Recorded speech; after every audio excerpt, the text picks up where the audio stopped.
कुछो न के लियो मुहे में खाली आबिर लागलियो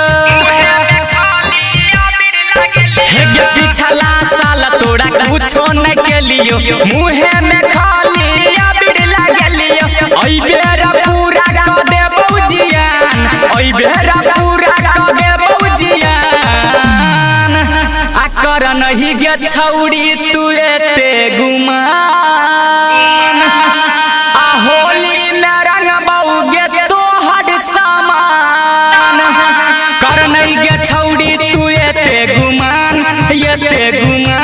होली में रंग बौगे तोहर सामान कर नहीं गे छौड़ी तू एते गुमान है गे एते गुमान होली में रंग बौगे तोहर सामान।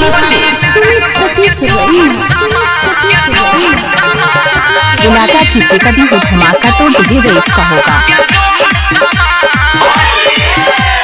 कर नहीं गे तू झटका झोड़ी रंग बहुत सामान वाला जोड़ी देवे जे के तनो गाड़ी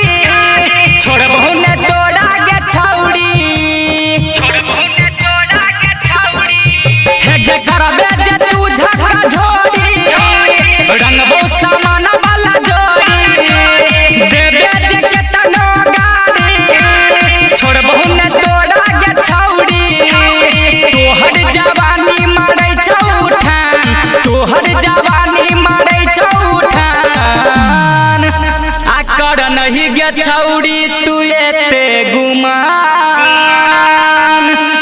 आ होली में रंग बौगे तोहर सामान कर नहीं गे छौड़ी तू एते गुमान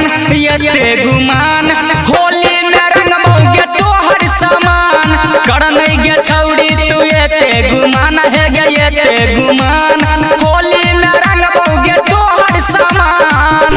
सुमित सतीश डीजे रेस राजपत्रा हे गे भुइया में तोड़ा बाजारबो गोबर माटी लसारबो राइटर संतोष अंकित के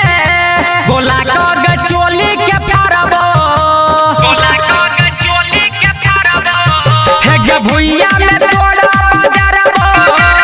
गोबर माटी लसारबो राइटर संतोष अंकित के गोला क गे चोली के फारबो होली छै छौड़ी नहीं बूढ़ा तुमान होली छै छौड़ी नहीं बूढ़ा तुमान आ कर नहीं गे छौड़ी तू एते गुमान आ होली में रंग बौगे तोहर सामान कर नहीं गे छौड़ी तू एते गुमान आ होली में रंग बौगे तोहर सामान कर नहीं गे छौड़ी तू एते गुमान है गे एते गुमान। डीजे रेस राजपत्रा मोबाइल नंबर डायल करें 93 10 62 94 34।